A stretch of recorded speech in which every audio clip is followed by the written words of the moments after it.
very dense book. I think it's very fitting that we sum up what we've all learned.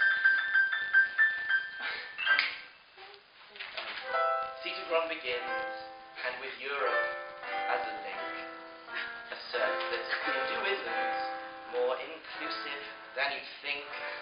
Stietencron replies that India offers mysticism. Well, but is it true religion, or will you end up in hell? We know that scholars have only had a couple of centuries to get to grips with all the complex elements that make up what we call Hinduism. But when we look a little bit closer, we can see that really there can be meaningful dialogue, since we're all just trying to find the right path. That's what they say throughout, and that's what this book's about. Cosmic order is complicated. There are many different gods, but some being good and evil, they often are at odds. Cosmic time is cyclical.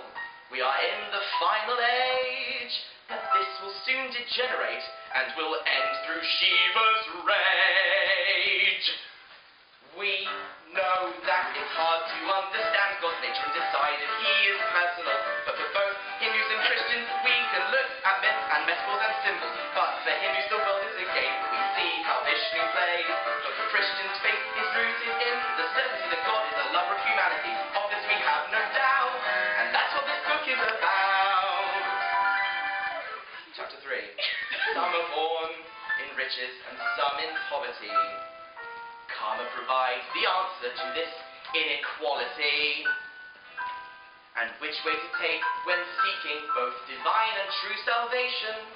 Ways of action, love, and knowledge give you inspiration. We know that there are many complex differences between these mighty world religions, but with Hans and Heinrich's help, we no longer see such great division. Hans gives a Christian response to Hinduism's ideals and claims. Heinrich shows how karma affects reincarnation and other ideas which are easy to doubt, but that's what this book is about. Part 4 discusses practice, and Stietencron will show it isn't right for Christians to berate and judge them so.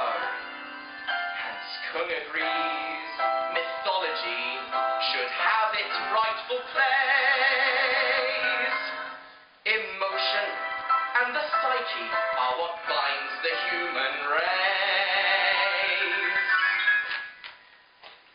We know that scholars have only had a couple of centuries to get to grips with all the complex elements that make up what we call Hinduism. But when we look a little bit closer, we can see that really there can be meaningful